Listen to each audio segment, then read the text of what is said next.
Olá, seja bem-vindo a mais um vídeo aqui no nosso canal. Neste vídeo nós vamos falar sobre capacidades motoras coordenativas. Quem são elas? O que elas representam efetivamente e quais os principais diretrizes e regras para o aprimoramento das capacidades coordenativas. Pessoal, vamos lá então. Quando nós falamos em capacidades coordenativas, na verdade, lembra lá das teorias do treinamento, nós estamos falando em capacidades motoras coordenativas. Só lembrando, nós temos um vídeo aqui explicando exatamente o que são as capacidades motoras, capacidades, todo o conjunto de traços, características genéticas que nós trazemos e que, portanto, as capacidades nos diferenciam uns dos outros. Quando esse conjunto nosso de traços, de características, influencia ou determina as nossas possibilidades de realização de trabalho no domínio motor, essas são as capacidades motoras. Então, todo conjunto de traços, de características geneticamente determinadas que influenciam no nosso desempenho no domínio motor. Ô Carlos, como assim características? Por exemplo, eu tenho o predomínio, o indivíduo tem predomínio de fibras do tipo 1. Isso é uma característica genética. Aí ele está mais propenso para trabalhos de longa duração, tipicamente no metabolismo aeróbio. Não, mas o outro vem com predomínio de fibra 2B, por exemplo, nos membros inferiores. Esse é alguém que está mais apto, que é mais capaz de realizar tarefas relacionadas à velocidade, potência muscular. Isso é característica. Tá? O conjunto de características que nós temos determina as nossas possibilidades de realizar tarefas no domínio cognitivo, afetivo e motor. Daí vem as nossas capacidades cognitivas, capacidades afetivas e capacidades motoras. As motoras são divididas em condicionantes e coordenativas. Dá uma olhada no vídeo aí nosso falando sobre as capacidades motoras, caso tenha mais dúvidas. E aí a gente fala também da resistência muscular e tal. E as coordenativas? São todas aquelas capacidades motoras cujo nível de expressão, imaginem isso aqui, nível de expressão num contínuo de 0 a 100, o que significa nível de expressão? O nível de expressão significa dizer onde cada uma das capacidades se concentra, está. Então, o nível máximo de expressão estaria aqui. Aquelas que nós temos um nível mediano de expressão aqui. E outras que têm um nível muito baixo de expressão. Então, as capacidades motoras coordenativas são aquelas cujo nível de expressão, se eu tenho um nível mais baixo, um alto nível de expressão dessas capacidades, esse nível de expressão depende de mecanismos, de eventos, de mecanismos de controle e regulação,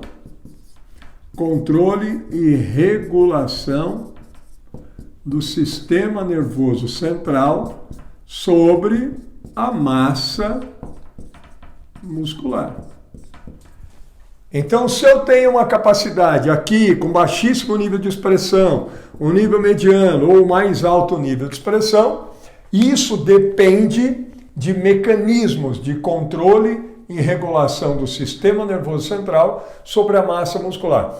Todas as capacidades motoras cujo nível de expressão depende de mecanismos de controle e regulação do sistema nervoso central sobre a massa muscular, essas capacidades são as capacidades motoras coordenativas. E elas se diferem da outra frente de capacidades motoras que nós temos, e aí é só para constar aqui para vocês, mas olhem lá no nosso outro vídeo para entender melhor isso, que são as capacidades motoras condicionantes. Que o termo foi proposto inicialmente porque tem relação com condição física. São aquelas que mais primariamente determinam a nossa capacidade ou as nossas possibilidades de realização de trabalho motor, ou trabalho no domínio motor, ou de realização de tarefas motoras. São as capacidades motoras condicionantes. Todas aquelas cujo nível de expressão depende, né, ou está relacionado, ou depende de eventos mecânicos e metabólicos no sistema músculo-esquelético. Então, as capacidades motoras condicionantes são aquelas do sistema músculo-esquelético. Força muscular, resistência muscular, velocidade muscular, agilidade motora e flexibilidade articular. Essas são as características, em função, né, elas existem, se expressam em nós num nível maior ou menor, dependendo das características que eu trago no meu sistema músculo-esquelético.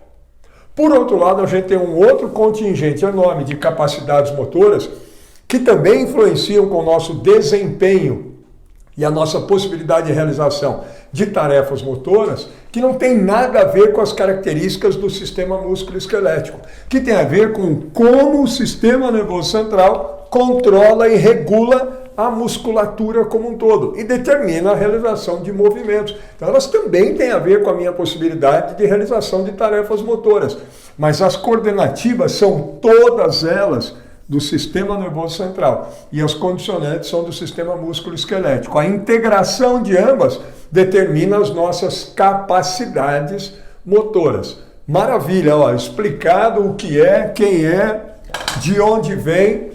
Agora, para a gente ir, né, avançando e fechando já. Olha só, ô Cássio, tá legal, entendi quem são, a diferenciação com as condicionantes. Ambas precisam ser treinadas para melhorar? Sim. Você melhora a força, a resistência, a velocidade, a flexibilidade, treinando. E a partir daí também. Então o processo de treino tem o papel do quê? Os estímulos de treino. De aprimorar as nossas capacidades. Ninguém aprende capacidade. O que a gente aprende são habilidades. Esse é um outro vídeo que tem aqui diferenciando capacidades de habilidades motoras. Dá uma consultada aí também. Então, ó, essas você treina, os exercícios, os métodos, os meios, devem fazer o quê? Cada vez mais aprimorar os mecanismos de controle e regulação do sistema nervoso central sobre a massa muscular e tornar os movimentos cada vez melhor controlados. Já vamos entender isso para fechar o nosso bate-papo aqui. Ô Cássio, tá legal, entendi. Então é do sistema nervoso central. Primeira coisa aí para vocês. Sistema nervoso central controlando toda a massa muscular. É daí que nascem as nossas capacidades coordenativas. É aqui que nasce o movimento. O controle está aqui. Como vai sair o movimento, com qual qualidade, né, no controle e na regulação, com qual nível de harmonia na realização do movimento e com qual nível de desempenho motor, né, a qualidade na execução do movimento, a técnica da execução, né, de um padrão motor, tudo isso depende de como o sistema nervoso central controla e regula as contrações e relaxamentos de todos os músculos que atuam num determinado padrão de movimento. Onde eu quero chegar? Quais são as áreas do sistema nervoso central que controlam os movimentos? Se eu não souber isso, é difícil falar em treinamento. Treinamento físico, treinamento técnico, é difícil falar em prescrição de treino, porque nós trabalhamos com movimento. Por mais simples, ele vai fazer um agachamento, vai fazer uma rosca direta, vai fazer um stiff lá na academia, ou não, ele vai fazer muito mais lá no futebol, no vôlei, no basquete, tudo é movimento. Infelizmente a educação física não sabe onde nasce o movimento, isso é um pecado. As áreas que controlam, esse é o primeiro ponto. Dá uma olhada aí que nós temos vídeo falando sobre isso. De cima até embaixo, medula espinhal, movimentos involuntários. A medula cuida dos nossos movimentos reflexos. Depois vai subindo da medula, tem áreas no tronco cerebral que também controlam movimentos, né? Principalmente aquelas áreas que têm a ver com a formação reticular do tronco cerebral. Lá no mesencéfalo tem a substância negra mesencefálica, aí vai subindo, tem os gânglios da base, tem vídeo aí inclusive falando sobre isso, né? Sobre as áreas do sistema nervoso central e como elas atuam para controlar os movimentos. Dá uma olhada, os gânglios da base, sobe aí, vem as duas áreas do córtex pré-motor, dá uma olhada nisso também, tem vídeo aí. E aí falando do papel do córtex pré-motor no planejamento dos movimentos. Depois tem o córtex motor primário. E depois tem a área mais nobre de todas e de maior complexidade no controle motor, o cerebelo. Essas são as áreas do sistema nervoso central que controlam os movimentos. Os nossos exercícios, métodos, meios, então os nossos treinos para aprimoramento das capacidades coordenativas e, consequentemente, do aprimoramento da técnica de execução, do padrão motor de execução de um movimento qualquer, de uma habilidade qualquer, a técnica, o treinamento para melhora da técnica de execução de qualquer movimento, por mais simples que seja, ele significa nós aprimorarmos as conexões sinápticas entre essas áreas todas e aprimorar as conexões sinápticas das áreas com os músculos. E dos músculos para cima, que são os nossos mecanismos de propriocepção. Exercícios que não conseguem incrementar conexões sinápticas entre as áreas e delas para os músculos, jamais irão aprimorar qualquer capacidade de coordenação, jamais irão aprimorar controle e regulação do sistema nervoso central sobre os músculos e jamais irão aprimorar a qualidade na execução dos movimentos. Portanto, quando a gente prescreve esses exercícios, nós temos que saber exatamente como cada exercício que eu estou prescrevendo, desde aquelas coisas, toca aqui, ele vira para lá, não sei o que, fica com essa história de funcional aí e tal, corpo inteligente, tem que entender disso aqui, ó. Tem que entender disso aqui. Esse exercício atua, ativa, requer qual área do sistema, como ocorre essa interação. Esse tipo de exercício envolve qual capacidade coordenativa e qual área do sistema nervoso central. E como é que você avança com os próximos exercícios para continuar incrementando conexões sinápticas, para melhorar as coordenações como um todo. Isso é algo extremamente complexo, não é simplesinho como a educação física vem infelizmente pensando. Olha só, aqui estão as áreas. Agora, vamos fechar? Ô Cássio, então quais são as capacidades motoras coordenativas? E aí eu peço que vocês acompanhem os demais vídeos aqui com a gente, quando eu vou falando mais especificamente de cada uma delas. Já tem um vídeo aí sobre a coordenação motora. Quais são as capacidades motoras coordenativas? A primeira delas é a capacidade de coordenação motora. Tem um vídeo falando dela. Coordenação motora não é a única capacidade coordenativa que nós temos, é uma delas. E ela tem várias formas de expressão. Coordenação motora grosseira, dá uma olhada no vídeo. Coordenação motora fina, coordenação motora de múltiplos membros. Olha quantas. Coordenação motora óculo-manual e coordenação motora óculo-pedal.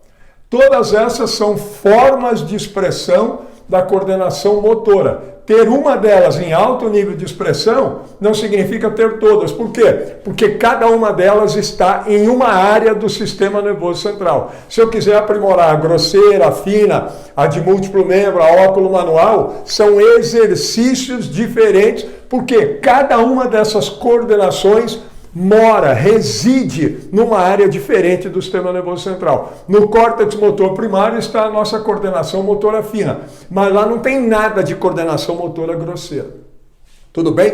Depois, Cássio, quais as outras? A capacidade de coordenação espaço-tempo, que pode ser até um subtipo aqui da coordenação motora. Capacidade de coordenação motora espaço-tempo. Capacidade do sistema nervoso central ajustar um movimento à realidade espaço-temporal específica. Ela mora em um lugar específico, ela mora no cerebelo. É o cerebelo quem cuida disso, assim como ele também é responsável pela coordenação motora de múltiplos membros.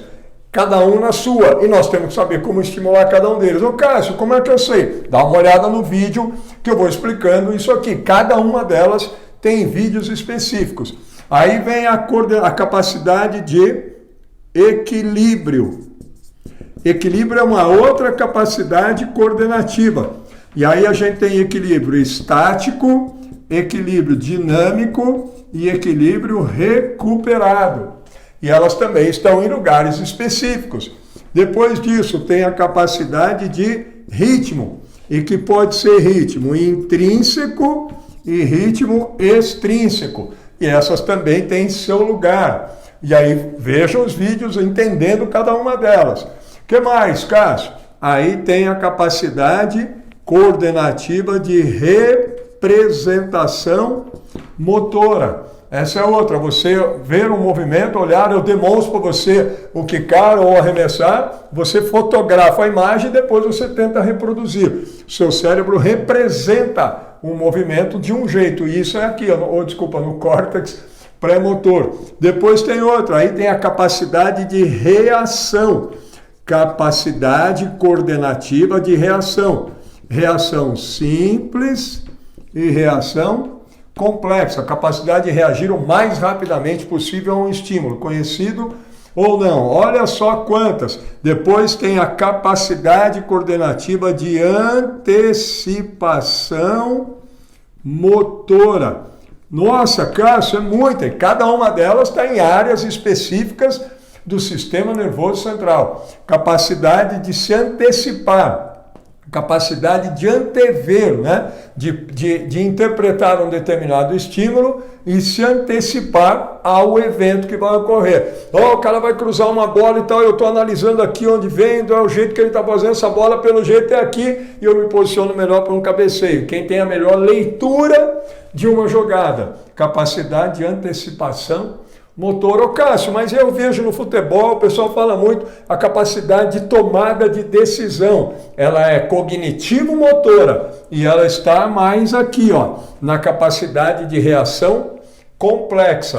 Ela é uma capacidade cognitivo-motora, mas está dentro da capacidade coordenativa de reação complexa, porque o tempo que nós temos para reagir, né, e para tomar as decisões no desporto é extremamente rápido, é um tempo de fração de segundos para eu tomar uma decisão a partir de uma análise que eu faço do contexto, a partir da minha interpretação do contexto. E isso está relacionado à reação complexa. Eu interpreto isso, quer dizer, recebo os estímulos, processo as informações e tomo uma decisão. Essa é a capacidade de tomada de decisão. Alguns denominam isso de inteligência contextual. Para aquele contexto, qual é a melhor decisão a ser tomada. Mas isso também estaria aqui, em parte, dentro da capacidade coordenativa, ou capacidade motora coordenativa de reação complexa. Pronto, gente. Essas todas são as nossas capacidades motoras coordenativas. Em todas essas áreas que eu citei do sistema nervoso central, estão aí, né, em cada área, algumas dessas capacidades motoras coordenativas. Para treiná-las, precisa primeiro saber quem é cada uma delas, onde elas estão, né, e como eu estimulo essa área e como eu faço com os exercícios para incrementar conexões sinápticas entre as áreas e delas para os músculos, para tornar os nossos movimentos cada vez mais bem controlados e regulados. E a partir daí, os movimentos, né, são realizados com muito mais harmonia motora e com muito melhor qualidade na sua execução. E isso é a técnica de execução de um movimento qualquer, de um padrão motor qualquer. Tudo bem? Ficou um pouco longo aqui, me desculpe por isso, mas precisa entender exatamente o que são essas capacidades motoras coordenativas para poder, a partir daí, também acompanhar os nossos demais vídeos, falando aí mais especificamente, aí são vídeos mais curtos, falando mais especificamente de cada uma dessas capacidades motoras coordenativas, para que a gente entenda efetivamente como treinar cada uma delas e, a partir daí, poder melhorar, né, as nossas proposições de treino para aprimoramento da função central como um todo. E o aprimoramento delas, essa estimulação do sistema nervoso central, também é fundamental para garantir um maior nível de longevidade para o sistema nervoso central. Então imagina o valor, a importância disso em treinamento com indivíduos de meia e terceira idade, em estimulação. E obviamente na criança, para poder amplificar ainda mais, né, a já natural propensão do cérebro delas a incremento de conexões sinápticas. Tudo bem? Espero que tenha ficado claro, né? Acompanhe aí cada um dos demais vídeos relacionados ao tema. Se gostou, deixa aí a sua curtida, né? Recomende aqui, peço para que você recomende o vídeo para os conhecidos de vocês, para os colegas. Caso não seja inscrito no canal, faça aqui sua inscrição. Participe também, né, do nosso clube de membros aqui, que é uma forma alternativa de poder nos auxiliar a continuar o trabalho aqui no canal, e espero poder revê-lo aqui nos nossos demais vídeos no canal. Muito obrigado, gente.